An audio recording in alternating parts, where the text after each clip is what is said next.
A truce between Israel and Hamas in Gaza will start on Friday morning local time. The first contingent of hostages will be released by Hamas later in the afternoon. The Qatari Foreign Ministry said the ceasefire will cover the north and the south of Gaza. He also said humanitarian aid would start flowing into Gaza as soon as the truce begins. The fighting is expected to stop at 7 in the morning, and the first hostages are expected to be released from 4 p.m. onwards. Initially, 13 people will be freed, all of them women and children. Qatar's foreign ministry spokesman outlined how the release of the hostages would proceed. So the first release will be of 13 individuals of women and children. Some of them are elderly women, some of them are women, and others, of course, are children, as we stated. They will be released at approximately 4 p.m. I must say. As you might expect, it's not exact science to decide on the time itself. It would have a lot of moving parts on the ground, but approximately 4 p.m. And that will be happening every day within a specific window of time where the situation will be much safer for them to move about. They will be, as I said, handed over to the Red Cross, and I won't get into the details of how they are dealt with after that, but the idea is to make the transfer as safe as possible for all parties. And DW's Ben Fajzullin in Tel Aviv told us more about the deal. Well, this is huge news for the families gathered down here at what they've now called Hostage Square, just across from the military headquarters in central Tel Aviv. We've heard that the ceasefire would begin at 7 a.m. local time. Then a number of hours later, about 4 p.m., there would be the release of 13 hostages. Israel has made it clear until now that this would happen in batches. It was demanding at least 10 hostages at a time.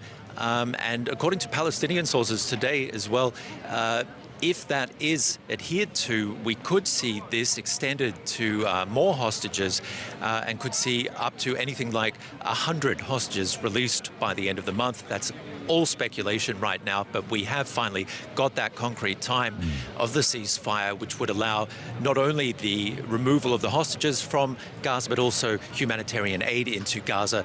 There have been many sticking points with Hamas, but it sounds like we do now have an agreement. Now, earlier there was speculation that 50 hostages would be released. Now the number dropped to 13. What was the local reaction there? Well, basically, as I said, the idea is that it would be done in batches. So not all 50 all at the one time. That was never agreed upon. What was being looked at was at least 10 hostages at a time. This is major relief for the families who are now being told, or will be told in the next hours, who is being released exactly. They haven't known until now, but there is a list that has been done up according to Qatar. I have one of the family members here, a brother of one of the hostages to talk to about the situation. It's a very, very tricky situation. Eli David, your 23-year-old brother, I believe, is being held hostage at the moment. Could you tell us a bit about him? Yes, of course. He's a musician. He plays the guitar. He's very talented. We like to play and sing together. That's our family activity. He works as a shift manager. He's just a young man starting his life as shift manager in a cafe. Just saving money for his future travels. He was supposed to fly to Thailand next week with his friends. And right now, he is being held down there, and he will probably be held long time, unfortunately. Only women and children coming out at the moment. How much of a disappointment is that for you? The feelings are mixed, because on the one hand, we are so happy to this nightmare to end for some families, and also the children there and the babies, just tearing up my heart to think about them. And my brother is stronger, so he could last longer there. Although he is a son of someone, and he is a brother to someone. And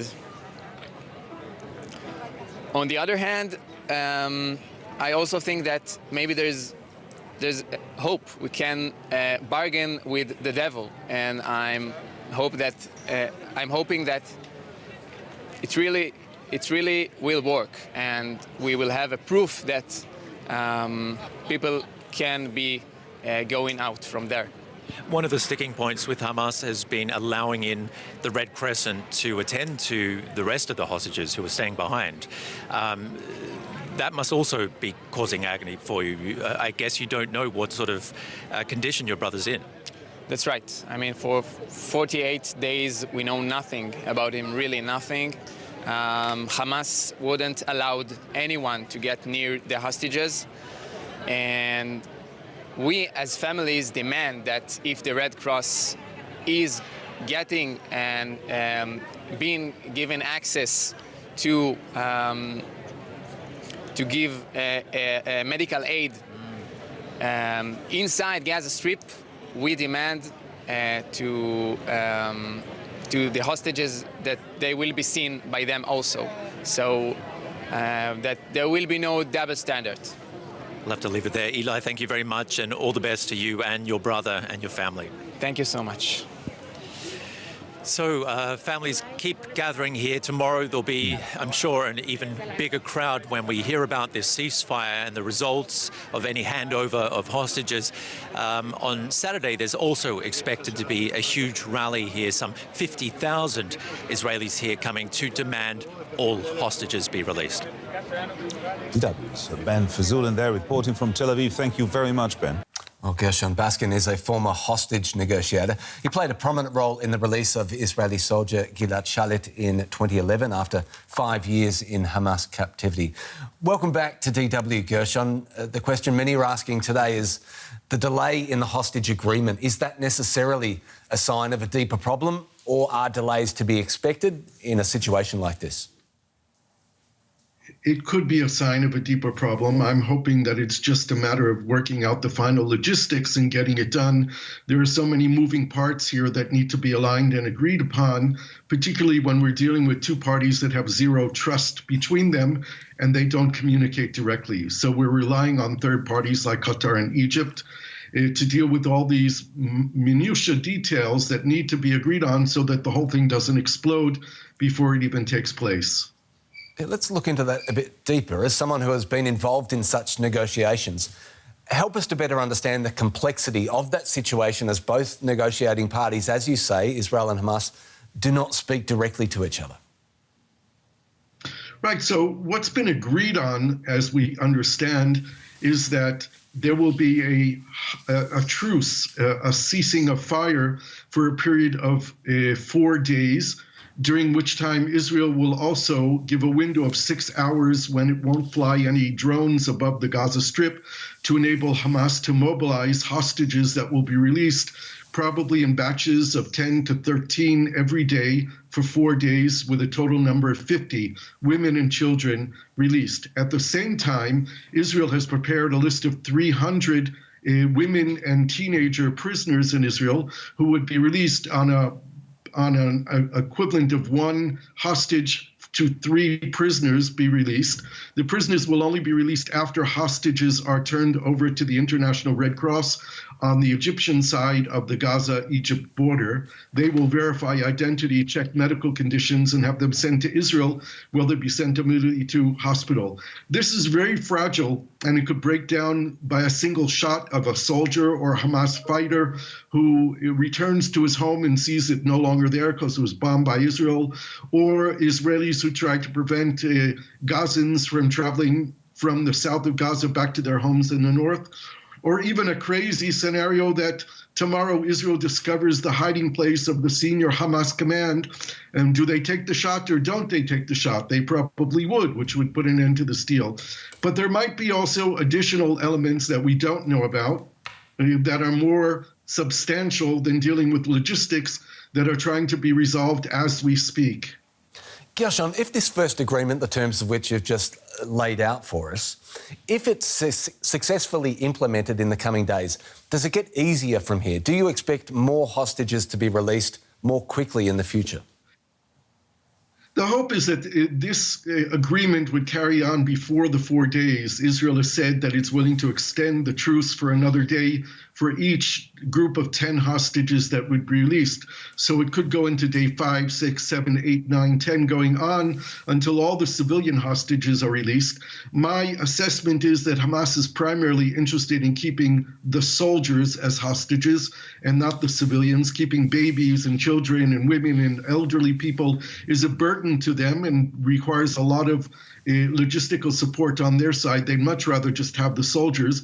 And for Israel, of course, it's so essential to get these civilian hostages home. Israel failed to protect them. They were taken from their homes and their beds and the music festival, and Israel has to bring them home. And remember every moment of the day the suffering of the families who are waiting for news about their loved ones and what condition they're in and waiting for them to come home. In terms of leadership, how much extra strain does it bring to this situation, Gershon, that the Israeli government has committed itself to eliminating the military leadership of Hamas, the very people we imagine with whom they're seeking to find a compromise here regarding hostages? Yeah, there's no doubt makes for a very difficult negotiation. When you're negotiating with people that you intend to kill, it makes it a very difficult negotiation. It's also been in the tradition of Israeli negotiations in these kind of situations very one-sided. Israel doesn't take the initiative in making proposals and offering what it's willing to give. It waits for the other side to make proposals, and then it says yes or no. In this case, the Israelis received the proposals and then asked President Biden to weigh heavily on the Qataris to push the Hamas to make concessions. But it's not a normal kind of negotiation where, at least from Israel's point of view, which is very proactive. Israel's responses are very reactive to the Hamas proposals, and that also makes it very unusual. I mentioned your involvement in the Gilad Shalit case. More than 1,000 Palestinian prisoners were released in exchange for the one Israeli soldier in 2011. Is this an indication in any way of the concessions Israel will have to make to bring home all 240 hostages, or can the two cases not be compared in this case? I don't think we should compare the two cases. I think that the lessons learned by the Israeli public and the Israeli military with regard to that deal in 2011 is not to do it again. It should be noted that the only way to bring all the hostages home safely is through that kind of deal, which would be an all-for-all deal, all the hostages for all the prisoners in Israel. There are some 7,200 Palestinian prisoners in Israel, including 559 who are sitting on life sentences for murdering Israelis, another 130 that were captured inside of Israel after they committed atrocious acts of terrorism on October 7th, and some 300 plus Hamas fighters who have been captured by Israel since the beginning of the war. This is beyond imagination of what Israeli society is willing to accept. But I think that it is possible to bring all the civilian hostages home, those who are defined by Hamas as civilians, of women and children and elderly and wounded and sick hostages, the majority of them. But Hamas will still be holding on to a sizable number of Israeli hostages who they define as soldiers, and those negotiations will be extraordinarily difficult. Former hostage negotiator Gershon Baskin, great to get your insight. Thank you. Thank you.